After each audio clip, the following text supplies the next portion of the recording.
11th class का physics का second lecture.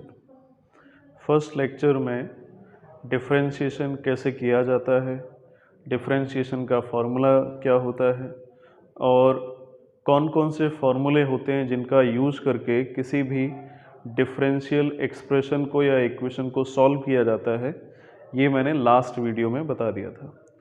तो ये सेकेंड लेक्चर है, लेकिन अगर सेकेंड लेक्चर को अच्छी तरह से समझना है तो उसके लिए ज़रूरी है फर्स्ट लेक्चर को अच्छी तरह से समझा जाए। तो पहले फर्स्ट वीडियो को देखना, उसके बाद इसको समझने की कोशिश करना। आज ये सेकेंड लेक्चर है।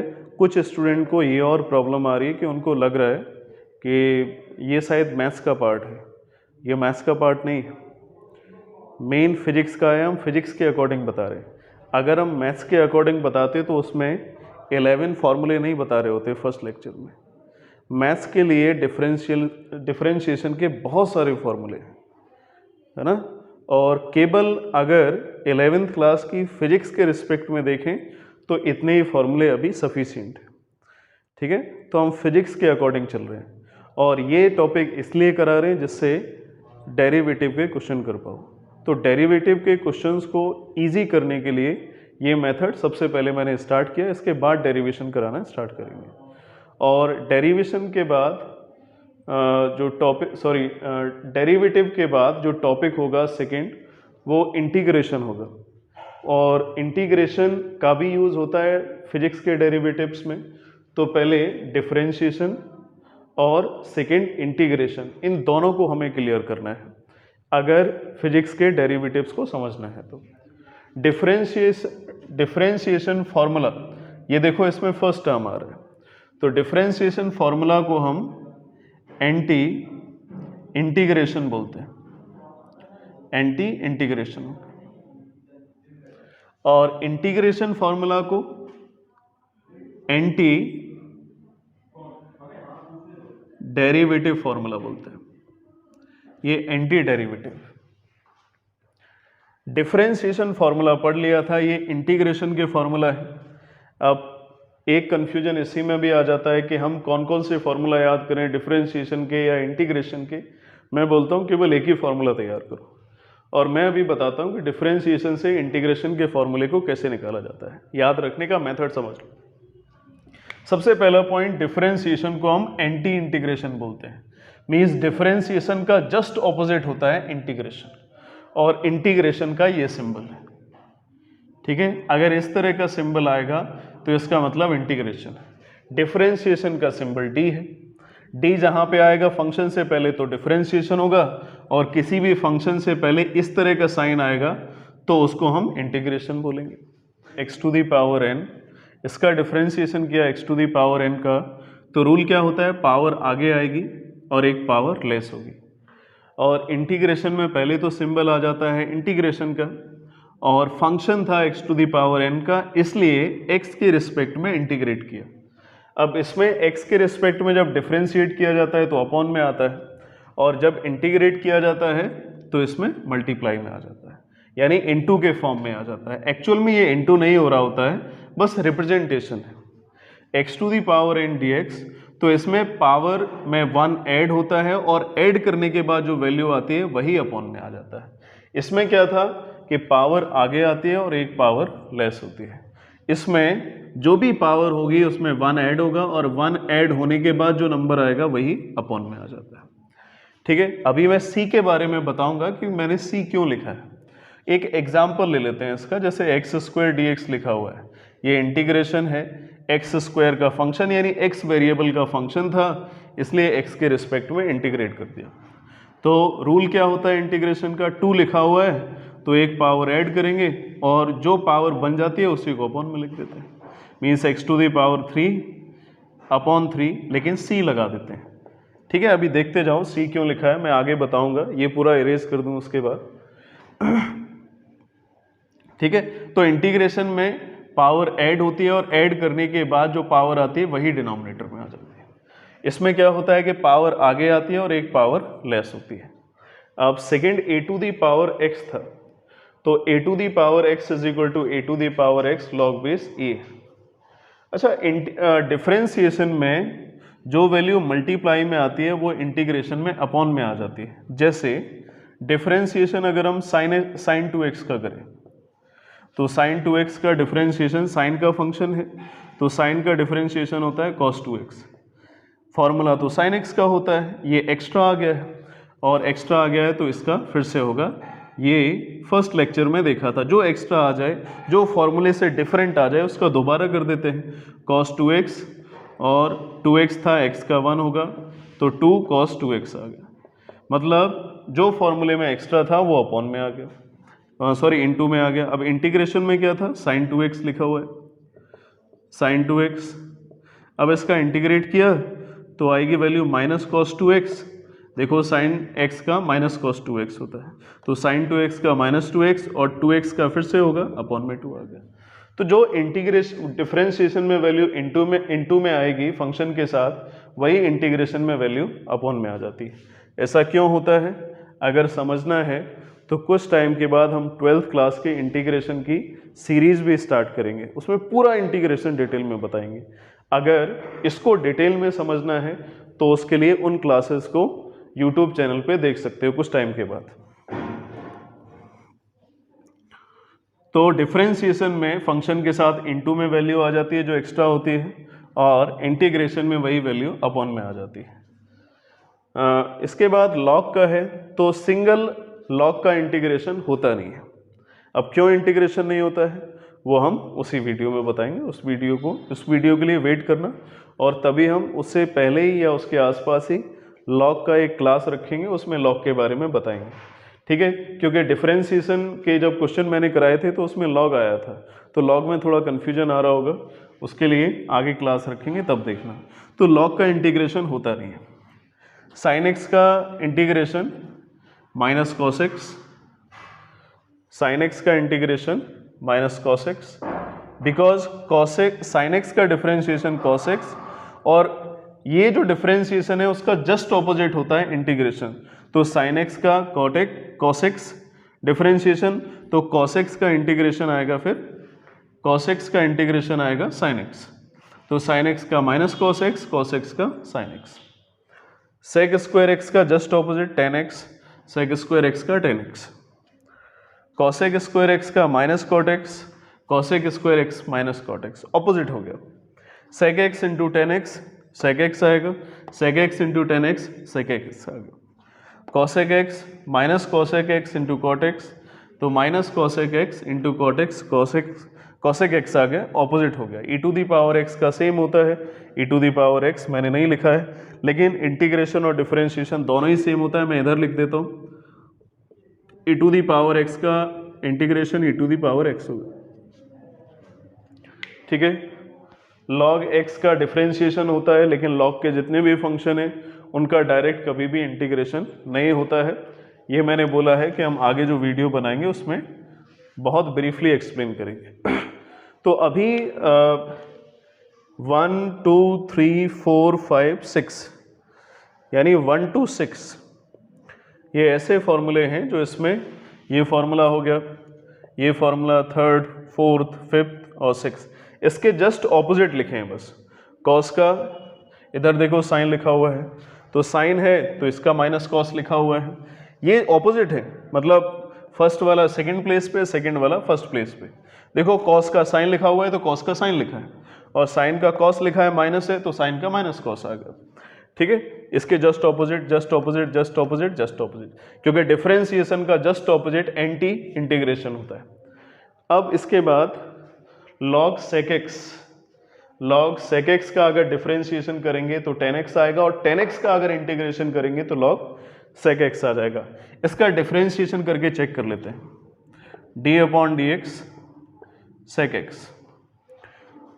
Sorry log sec x, log sec x, तो log x का होता है 1 अपॉन x, log x का होता है 1 अपॉन x, x के प्लेस पे sec x आ गया तो sec x का फिर से होगा, तो sec x का differentiation sec x into tan x, तो देखो sec x से sec x कट हो गया, tan x आ गया, तो log sec x का डिफरेंशिएशन tan x और tan x का इंटीग्रेशन log sec x।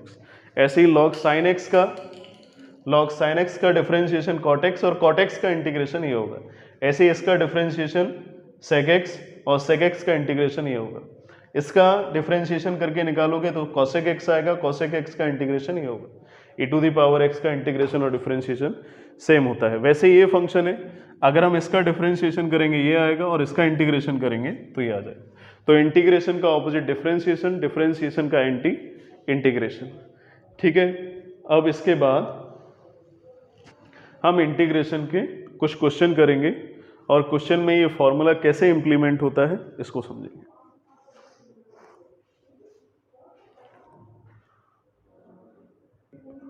अभी मैंने फॉर्मूले बताए इंटीग्रेशन के और उसमें एक टर्म आ रहा था, अगर ध्यान दिया हो, x to the power n dx का अगर इंटीग्रेशन करते हैं तो x to the power n+1 upon n+1 plus c आ गया था। ठीक है, अब ये c क्यों आया, इसको समझने के लिए हमें 2 पॉइंट समझना पड़ेगा। 2 पॉइंट में फर्स्ट पॉइंट है इनडेफिनिट इंटीग्रेशन,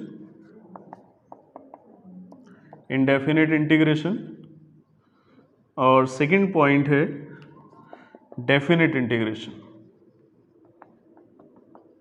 ठीक है, ये मैंने जितने भी फॉर्मूले लिखाए थे वो सब इनडेफिनिट इंटीग्रेशन के थे। इनडेफिनिट इंटीग्रेशन का मतलब जिसका एक लिमिटेड बाउंड्री नहीं है। इंटीग्रेशन करने का मतलब है किसी भी चीज़ को जो स्प्रेड है पूरे एरिया में, उसको कलेक्ट करके एक जगह पे इकट्ठा कर देना, कलेक्ट कर लेना, हाँ, कलेक्ट करके एक वैल्यू निकाल देना, उसको इंटीग्रेशन बोलते हैं। इंटीग्रेशन का मतलब सब वैल्यू को इंटीग्रेट कर देना। ठीक है, इंटीग्रेट का मतलब सारी वैल्यूज को ऐड कर देना, ऐड अप कर देना। तो इंडेफिनिट इंटीग्रेशन में कोई बाउंड्री नहीं है। जैसे किसी को ए से बी तक का डिस्टेंस मेजर करना है कि कितना डिस्टेंस है, तो अगर ए से बी तक का डिस्टेंस कवर करना है तो वो तो डेफिनेट हो गया, फिक्स होगी। सारी डिस्टेंसेस के जितने भी पार्ट्स हैं उन सारे पार्ट्स को हम एक एक पार्ट को लेंगे और सबको इकट्ठा कर देंगे, और इकट्ठा करने के बाद जो वैल्यू आएगी वो उसका इंटीग्रेशन हो जाएगा, यानी कलेक्टिव फॉर्म होगा। और अगर इंडेफिनिट देखें तो ए और बी डिस्टेंस है, कुछ बोल देते हैं कि कभी कभी शायद बी से कुछ ज़्यादा हो जाए, और कभी कभी बोल देते हैं ए से कुछ ज़्यादा हो जाए या ए से कुछ कम हो जाए। तो हमें एक लिमिटेड या डेफिनेट लेंथ या बाउंड्री नहीं पता है। जब भी डेफिनेट या लिमिटेड बाउंड्री नहीं पता हो तो इंडेफिनिट इंटीग्रेशन आता है। और इंडेफिनिट इंटीग्रेशन में कुछ कम भी हो सकता है और ज़्यादा भी हो सकता है। कम या ज़्यादा को कवर करने के लिए एक आर्बिट्री कांस्टेंट आ जाता है। आर्बिट्री कांस्टेंट आएगा, अगर बाई चांस जितनी एक्चुअल वैल्यू है उससे कुछ कम हुई तो ये ऐड करेगा, इसकी वैल्यू ग्रेटर आएगी, और अगर बाई चांस ज़्यादा हो गया तो ये माइनस कर देगा, फिर भी ओवरऑल वैल्यू बैलेंस्ड रहेगी। जितना रिक्वायर्ड आंसर चाहिए था उतना आंसर आ जाएगा। तो आर्बिट्री कांस्टेंट जितना भी आंसर आता है उसको बैलेंस कर देता है। कभी वैल्यू लेस होगी या मोर होगी, उसको कवर करने के लिए आर्बिट्री कांस्टेंट आ जाता है। सेकंड होता है डेफिनेट इंटीग्रेशन। डेफिनेट इंटीग्रेशन की बाउंड्री होती है, डेफिनेट रेंज होती है। जैसे किसी को ए से बी तक जाना है तो वो फिक्स है, ए से ही स्टार्ट करेगा। ऐसा नहीं होगा कि ए से लेफ्ट से स्टार्ट कर दे या ए के जस्ट राइट से स्टार्ट कर दे, या बी से पहले ख़त्म हो जाए या बी के बाद ख़त्म हो जाए। वो जस्ट ए से स्टार्ट होगा और जस्ट बी पे जाके कंप्लीट हो जाएगा। ये डेफिनेट है। इनडेफिनिट में थोड़ा कम भी हो सकता है, थोड़ा ज़्यादा भी हो सकता है, इसलिए बैलेंस करने के लिए सी लगा दिया जाता है। तो डेफिनेट इंटीग्रेशन में बाउंड्री होती है। जैसे कोई x = a से स्टार्ट करता है ट्रेवल करना और फाइनली x = b तक पहुंच जाता है, तो डेफिनेट उसकी रेंज हो गई a to b।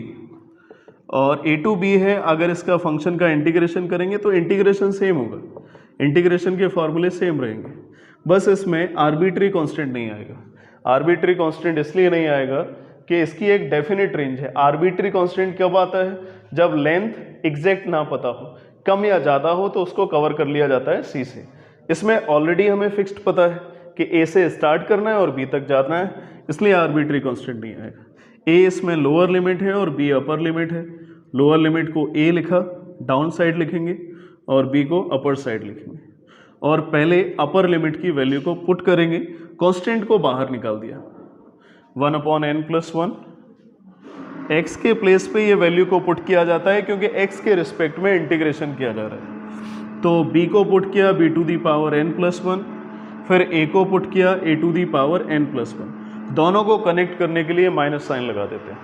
कांस्टेंट है, कांस्टेंट को बाहर निकाल देते हैं। जिसके रिस्पेक्ट में इंटीग्रेशन करना होता है, जिस वेरिएबल के रिस्पेक्ट में इंटीग्रेशन करना होता है, उसी वेरिएबल के प्लेस पे ये अपर और लोअर लिमिट को पुट कर देते हैं, बिकॉज ये जो लिमिट्स होती है वो x के वेरिएबल की होती है। अगर x के वेरिएबल की लिमिट होगी तो x के प्लेसेस पे अपर और लोअर लिमिट को पुट किया जाएगा। अपर लिमिट की वैल्यू बड़ी होगी क्योंकि जहाँ से स्टार्ट करेंगे वो हमेशा छोटा होगा, और जो फाइनल डिस्टिलेशन होगा, जहाँ तक हमें मैक्सिमम रीच करना है, वो ग्रेटर होगा। तो ग्रेटेस्ट वैल्यू को पहले और लीस्ट वैल्यू को बाद में लिखेंगे, और दोनों को कनेक्ट करने के लिए माइनस साइन लगा देंगे। तो ये डेफिनेट इंटीग्रेशन हो गया। डेफिनेट इंटीग्रेशन में बाउंडेशन होगी, लोअर लिमिट और अपर लिमिट होगी। इंडेफिनिट इंटीग्रेशन में कोई बाउंडेशन नहीं होगी, इसलिए कवर करने के लिए सी लगा दिया जाता है। अब क्वेश्चन देखते हैं। इसके बाद मैंने कुछ क्वेश्चन लिए हैं। क्वेश्चन इसलिए लिए जैसे इंटीग्रेशन के जो फॉर्मूला हैं उनका यूज कैसे किया जाता है और क्वेश्चन कैसे किए जाते हैं इंटीग्रेशन के, ये क्लियर हो जाए। तो फर्स्ट क्वेश्चन लिया x to the power 4 dx। इसमें देखो x to the power n का फॉर्मूला आ रहा है। x to the power n dx x के रिस्पेक्ट में इंटीग्रेट होगा। x to the power n integration में जो पावर होगी उसमें 1 वैल्यू ऐड करेंगे, और ऐड करने के बाद जो पावर आएगा वही डिनोमिनेटर में आएगा +c। ठीक है, तो इसी फॉर्मूले का यूज़ करते हैं। x टू दी पावर 4 लिखा हुआ है, तो x टू दी पावर 4 में 1 ऐड किया, 4 + 1, और ऐड करने के बाद जो वैल्यू आएगी वही सेम वैल्यू डिनोमिनेटर में लिखेंगे। ये इंडेफिनिट इंटीग्रेशन है तो आर्बिट्री कांस्टेंट आएगा। इंडेफिनिट पता कैसे चला, इसमें लोअर और अपर लिमिट नहीं है। x to the power 5/5 +c। यही क्वेश्चन डेफिनिट होता, मैंने सपोज कर लिया शायद लोअर लिमिट इसकी 1 होती और अपर लिमिट 5 होती, तो x to the power 4 dx इसी का अगर इंटीग्रेशन करेंगे तो इंटीग्रेशन से वैल्यू आएगी x to the power 5/5। Lower limit था 1 और अपर लिमिट था 5। अब इसमें आर्बिट्री कांस्टेंट नहीं आएगा, तो कांस्टेंट है, कांस्टेंट वैल्यू को बाहर निकाल देते हैं क्योंकि लिमिट x की थी तो x के प्लेस पे वैल्यू पुट किया जाएगा। 5 टू दी पावर 5, और उसके बाद लोअर लिमिट का वेरिएबल के प्लेस पे वैल्यू 1 टू दी पावर 5, तो 1 to the 1/5, 5 to the power 5 -1, ये आंसर हो जाएगा। तो किसी भी क्वेश्चन को डेफिनिट इंटीग्रेशन से और इंडेफिनिट इंटीग्रेशन से दोनों वे से किया जा सकता है। मेथड सेम रहेगा, बस जिसमें अपर और लोअर लिमिट गिवन होगा तो पहले अपर लिमिट को पुट करेंगे, फिर माइनस, देन लोअर लिमिट को पुट करेंगे। ठीक है, सेकंड क्वेश्चन को देखते हैं। Second, integration of 1/x to the power 5 means x to the power -5 dx। Integration का रूल क्या है, पावर होगी, पावर में 1 ऐड करो और जो पावर की वैल्यू आएगी वही सेम वैल्यू को डिनोमिनेटर में लिखेंगे। अगर ये इंडेफिनिट है तो c आएगा, x to the power -4/-4 +c। ठीक है, x to the power n का फॉर्म बन गया था, तो x to the power n के लिए जो इंटीग्रेशन का फॉर्मूला था उसी का यूज कर लिया। क्वेश्चन नंबर 3 को देखते हैं। Question number 3, integration of e to the power x log a dx। अब log के 2 फॉर्मूले याद रख लो, 3 फॉर्मूले। ठीक है, जैसे जैसे फॉर्मूले आते जाएं लॉग के फॉर्मूले याद रखते चलो, फिर लॉग की क्लास लेंगे उसमें सबका यूज करेंगे, और ये भी बताएंगे कि लॉग के ये जो फॉर्मूले हैं इनका क्वेश्चंस में कैसे यूज होता है। तो ये लॉग x इधर बाई लिखा हुआ है। ठीक है, तो लॉग, ये जो लॉग के आगे वैल्यू लिखी होती है इसको इंडेक्स बोलते हैं, और ये लॉग है तो इंडेक्स पे ये पावर आ जाता है, यानी पावर या तो आगे आ जाएगी, पावर या तो आगे आ जाएगी, या आगे वाली जो वैल्यू है वो पावर में चली जाती है। ये एक फॉर्मूला है, ये रिवर्सिबल है। बाई लॉग एक्स लिखा हुआ है तो पावर में आ जाएगा, या पावर में है तो लॉग के साथ इनटू में आ जाएगा। फॉर्मूला नंबर 2, अगर a to the power log base ax लिखा हुआ है, यानी पूरे फंक्शन का बेस और लॉग का बेस, ये बेस का प्लेस है, तो पूरे फंक्शन का बेस और लॉग का बेस अगर सेम होगा तो ये कंप्लीट वैल्यू कट होके केवल इंडेक्स आ जाता है x। मैं फिर से बता रहा हूँ, अगर पूरे फंक्शन का बेस और लॉग का बेस अगर सेम होगा तो ये कंप्लीट वैल्यू कट होगी और x आएगा। एक थर्ड फॉर्मूला और जिसका यूज होगा a log b c। ठीक है, ये पूरे फंक्शन का बेस हो गया, ये लॉग का बेस है और ये इंडेक्स है। तो इंडेक्स और बेस को आपस में इंटरचेंज किया जा सकता है। ठीक है, फर्स्ट फॉर्मूला था अगर लॉग के साथ इनटू में कोई वैल्यू लिखा हुआ है आगे तो वो लॉग के इंडेक्स में पावर में आ जाता है। सेकेंड फॉर्मूला है अगर पूरे फंक्शन का बेस और लॉग का बेस सेम होगा तो ये कंप्लीट वैल्यू कट होगी और इंडेक्स आ जाएगा x। थर्ड फॉर्मूला है a log bc, तो a और c को आपस में इंटरचेंज किया जा सकता है, ये थर्ड फॉर्मूला है। तो इसमें देखो log के आगे x लिखा हुआ है तो फॉर्मूला नंबर फर्स्ट यूज होगा e to the power log a to the power x आएगा। ठीक है, और मैंने लास्ट वीडियो में बताया था कि log के बेस में अगर कुछ लिखा नहीं है तो e लिख देते हैं। ठीक है, तो पूरे log का बेस, पूरे log फंक्शन का बेस और सिंपली log का बेस यानी पूरे फंक्शन का बेस और log का बेस अगर सेम होगा, पूरे फंक्शन का बेस और log का बेस अगर सेम होगा तो x की वैल्यू आएगी। वैसे ही इसमें पूरे फंक्शन का बेस e था और log का बेस e था तो finally a to the power x आएगा और a to the power x का इंटीग्रेशन का फॉर्मूला लिखा दिया है, a to the power x upon log base e आएगा। ठीक है, मैं एक बार फिर से रिपीट कर रहा हूँ, लॉग की पहले प्रॉपर्टी लगाएंगे तो लॉग के आगे जो इनटू में वैल्यू लिखी है वो लॉग के इंडेक्स में पावर में आ जाती है। तो पूरे फंक्शन का बेस और लॉग का बेस अगर सेम होगा तो ये कंप्लीट वैल्यू कट होगी, केवल a to the power x आएगा और a to the power x के इंटीग्रेशन का formula a to the power x upon log base e। ये इंडेफिनिट इंटीग्रेशन है इसलिए आर्बिट्री कांस्टेंट c आएगा।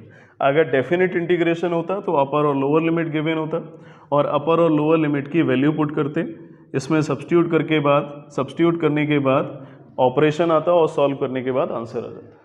नेक्स्ट क्वेश्चन देखते हैं। 4 integration of 2 to the power log base ex dx। अब ये 2 कांस्टेंट है, ऐसा कोई फार्मूला देखा है इंटीग्रेशन में जिसमें a to the power log base ex लिखा हो? ऐसा कोई फार्मूला नहीं होता है।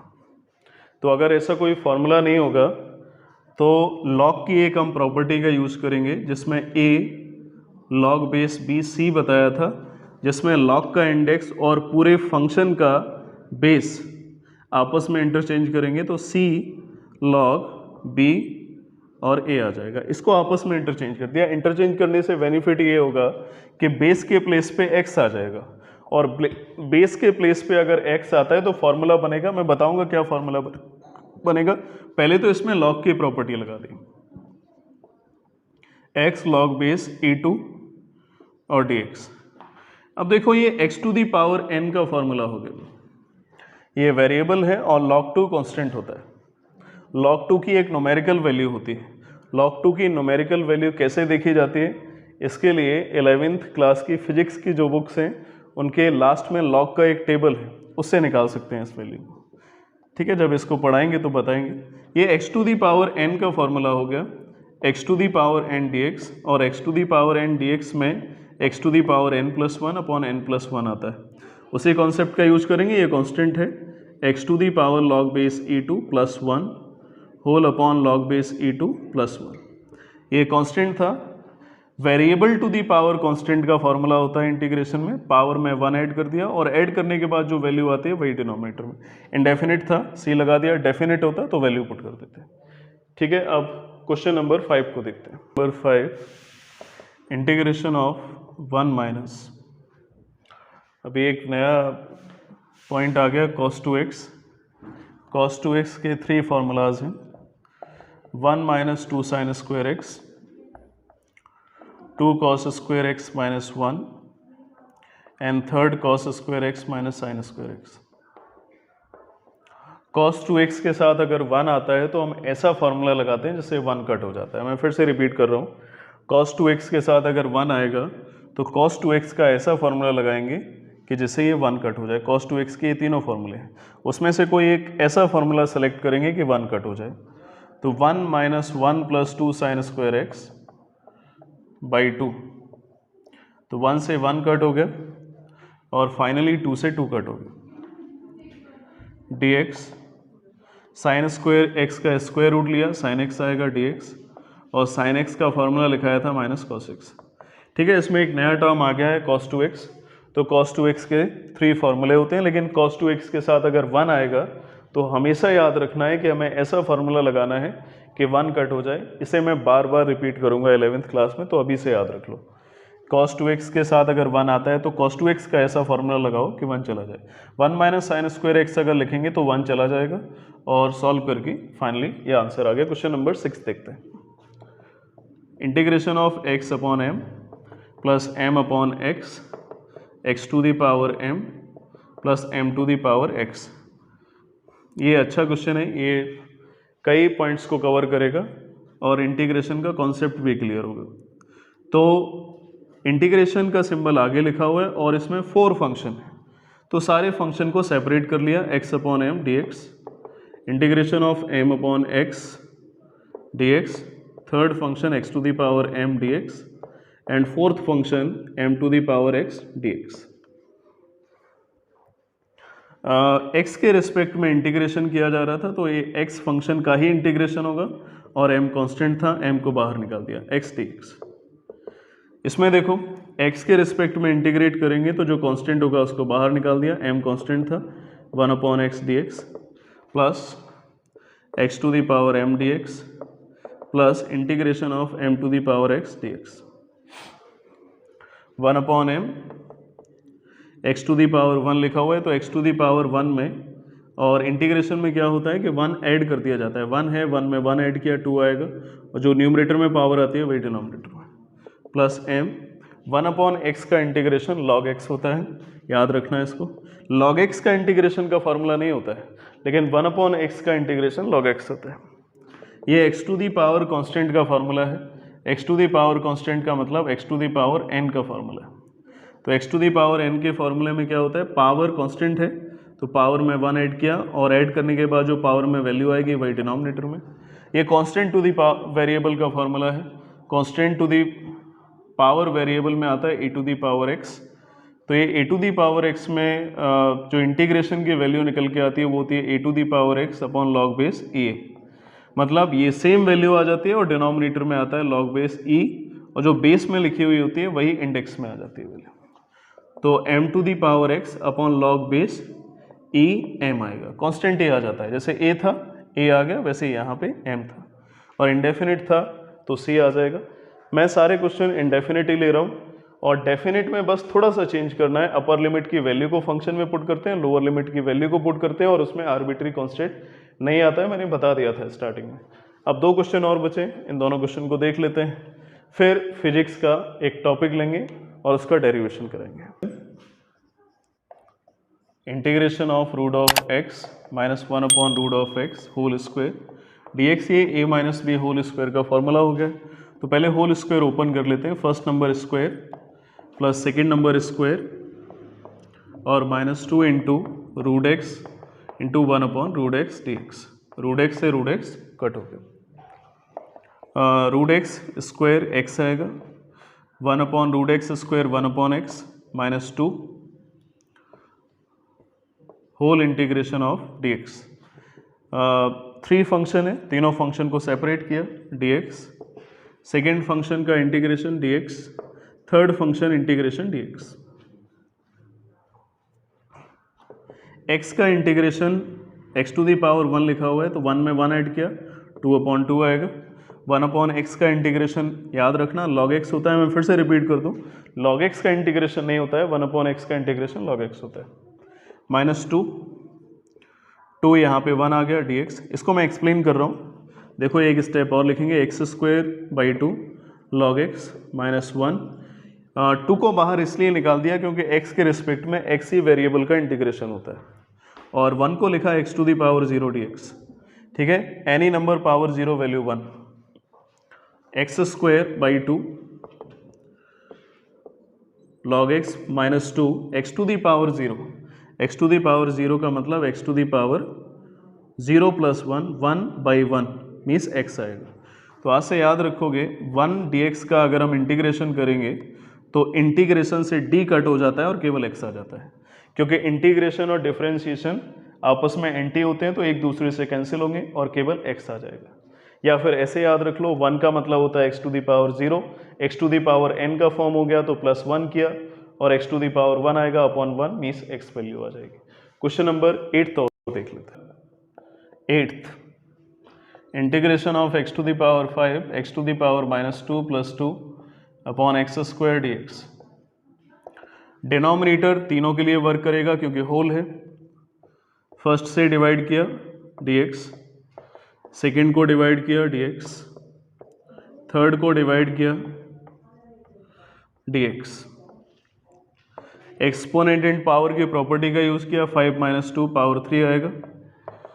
एक्सपोनेंट पावर की न्यूमरेटर में जाएगा -2, ओवरऑल -4, 2 कांस्टेंट था, कांस्टेंट बाहर निकाल दिया, 1 अपॉन एक्स स्क्वायर dx आएगा। एक और स्टेप लिख लेते हैं क्योंकि ये अभी कंप्लीट सॉल्व नहीं हुआ है। Integration of x to the power 3 dx, x to the power -4 dx plus 2 x to the power -2 dx। x to the power 3 का इंटीग्रेशन 1 ऐड करेंगे 4/4, x टू द पावर -5 का इंटीग्रेशन 1 ऐड किया x to the power -3 upon -3 plus 2 x to the power -2 plus 1 add किया x to the power -1 upon -1 plus ही इसको यहीं पे छोड़ सकते हो या एक और स्टेप हो सकता है 1/4 x टू द पावर 4 -1 अपॉन 3 x to the power -3 -2 x to the power -1 c। अब ये तो देखो इंटीग्रेशन के क्वेश्चंस हो गए। लास्ट जो वीडियो बताया था उसमें डिफरेंशिएशन के क्वेश्चन हो गए। अब इंटीग्रेशन के क्वेश्चन और डिफरेंशिएशन के क्वेश्चन कैसे किए जाते हैं और उन क्वेश्चंस में फॉर्मूले का यूज़ कैसे किया जाता है ये मैंने बता दिया है। अब ये अभी तक जो मैंने पढ़ाया था वो डेरिवेशन को कराने के लिए पढ़ाया था। अब मेन टॉपिक यहाँ से स्टार्ट होता है, फिजिक्स के डेरिवेशन कराना स्टार्ट करेंगे। उससे पहले मैंने एक वीडियो बनाया था ग्राफिकल मेथड के लिए, इक्वेशन ऑफ मोशन का या काइनेमेटिक इक्वेशन का। अब काइनेमेटिक इक्वेशन को कैलकुलस मेथड से देखते हैं। कैलकुलस मेथड का मतलब डिफरेंशिएशन और इंटीग्रेशन दोनों का यूज होगा। उस मेथड से देखो डेरिवेशन कैसे होता है इक्वेशन ऑफ मोशन का। स्टार्ट करते हैं। और इंटीग्रेशन, डिफरेंशिएशन और इंटीग्रेशन का मतलब कैलकुलस मेथड अभी तक पढ़ा था, उसका काइनेमेटिक इक्वेशन में यूज कैसे किया जाता है। ये केवल 3 डेरिवेशन है। ऐसे 11th और 12th में बहुत सारे डेरिवेशन होंगे, 60 to 70% ऐसे डेरिवेशन होंगे जो कैलकुलस से होंगे। इसलिए इंटीग्रेशन और डिफरेंशिएशन को अच्छी तरह से तैयार कर लेना। वीडियो को स्टार्टिंग से लास्ट तक दोनों की ही, डिफरेंशिएशन की भी और इंटीग्रेशन की भी अच्छे से समझना। अगर अच्छे से क्लियर करोगे तो आगे जो मैं डेरिवेशन बताने वाला हूँ ये समझ में आ जाएगा। अब इसको समझने से पहले 2 चीज़ें हमें और समझना है, उसका यूज़ करेंगे। एक्सीलरेशन। एक्सीलरेशन का फॉर्मूला 9th क्लास में पढ़ा है, change in velocity upon time interval या फिर इसको चेंज इन टाइम बोलते हैं। एक्सीलरेशन का नोटेशन जानते हो, ये होता है चेंज इन वेलोसिटी का मतलब होता है v और ये u अपॉन टाइम t होता है। ठीक है, ये एक्सप्रेशन होता है। फिर से मैं लिखता हूं एक्सीलरेशन a। चेंज का मतलब डिफरेंशिएशन की जो वीडियो थी उसमें बताया था, चेंज का मतलब d होता है। किस में आ रहा है? वेलोसिटी में, तो dv हो गया। d रिप्रेजेंट करता है चेंज को और वेलोसिटी में आ रहा है तो dv लिख दिया। टाइम इंटरवल तभी आता है जब टाइम में चेंज होता है। 318 टू अगर 330 हो गया तो ये टाइम इंटरवल हो गया, क्योंकि टाइम में चेंज हो गया तभी इंटरवल बनता है। तो इंटरवल निकाल लिया डिफरेंस से। तो वैसे ही ये टाइम इंटरवल का मतलब क्या है? Change in time. चेंज का मतलब d और टाइम में चेंज आ रहा है तो t। तो ये फॉर्मूला बन गया dv अपॉन dt। ये डेरिवेटिव फॉर्म हो गया। Change in velocity with respect to time, जैसे जैसे टाइम चेंज होता जाएगा वेलोसिटी या स्पीड में चेंज आता चला जाएगा। टाइम जैसे जैसे चेंज होगा, वेलोसिटी अगर बढ़ती जाएगी तो एक्सेलरेशन होगा। एक्सेलरेशन का मतलब क्या होता है? कॉन्टिन्यूसली वेलोसिटी इंक्रीज करती जाए, एनहेंस होती जाए। अब एक्सेलरेशन के बाद एक और फॉर्मूला हमें याद रखना है, और वो फॉर्मूला होगा स्पीड का। स्पीड का मतलब होता है डिस्टेंस अपॉन टाइम। तो स्पीड या वेलोसिटी का सिंबल होता है v, और डिस्टेंस भी तभी होगी जब कोई a से b तक जा रहा होगा, a से b तक अपनी पोजीशन को चेंज कर रहा होगा। पोजीशन को चेंज करने का मतलब ds, और टाइम में तो चेंज होता ही है dt। अब ds का मतलब क्या है? d का मतलब चेंज है और s का मतलब डिस्टेंस है। डिस्टेंस का मतलब पोजीशन होता है, तो चेंज इन पोजीशन आ गया, और change in position is known as distance. ठीक है, s क्या है? पोजीशन या डिस्टेंस, और d उस पोजीशन या डिस्टेंस में चेंज को रिप्रेजेंट कर रहा है, तो ds हो गया, और टाइम dt हो गया। तो इन दोनों फॉर्मूले को याद रखना है ना। इन दोनों फॉर्मूले से ही हम काइनेमेटिक इक्वेशन के कैलकुलस मेथड से डेरिवेशन कराएंगे। तो a is equal to dv upon dt, कोई टफ नहीं, बस चेंज इन वेलोसिटी है तो चेंज के लिए d आ जाता है, टाइम में चेंज के लिए d आ जाता है, और वैसे ही डिस्टेंस में तो चेंज होता ही है, पोजीशन में चेंज होगा तो d आएगा, टाइम में चेंज है तो d आ जाएगा। इन दोनों फॉर्मूले से ही तीनों डेरिवेशन कंप्लीट हो जाएंगे। ये डेरिवेटिव फॉर्म है। ठीक है, अब फर्स्ट काइनेमेटिक इक्वेशन को देखेंगे। Kinematic equation, first kinematic equation. Kinematic equation का मतलब क्या है? कोई भी ऑब्जेक्ट मोशन में होगा तब ये इक्वेशन आती है। जैसे कोई ऑब्जेक्ट a से b तक जा रहा है, तो a पॉइंट पे उसका इनिशियल वेलोसिटी u है, और b पॉइंट तक जब वो पहुंच गया तो वहाँ पे जाते जाते उसका फाइनल वेलोसिटी v हो गया। और सपोज किया ये ऑब्जेक्ट जो मूव कर रहा था वो a वेलोसिटी से जा रहा था, और a से b तक जाने में उसे टोटल टाइम इंटरवल लगा वो t हो गया, ये टाइम लगा। तो इसमें हम सपोज कर लेंगे let initial velocity u, final velocity v, total time interval taken by object और व्हीकल। तो टोटल टाइम सपोज किया t लगा, जो मैंने लिखा है, और acceleration of the object, acceleration object का सपोज कर लिया a होगा। तो a is equal to means acceleration is equal to dv upon dt। अब इसका हम डायरेक्ट यूज करेंगे। ठीक है, a is equal to dv upon dt। चाहो तो इसमें लिख सकते हो बाय द डेफिनेशन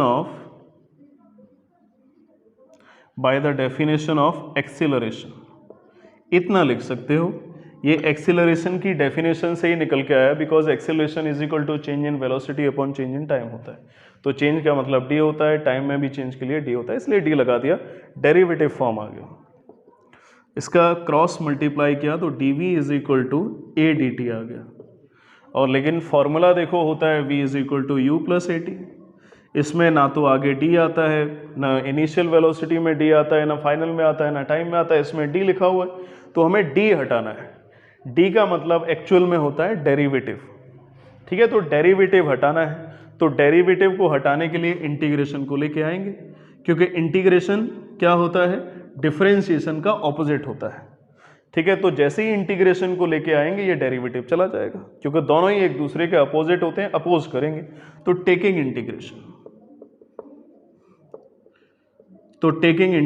इंटीग्रेशन ले लिया।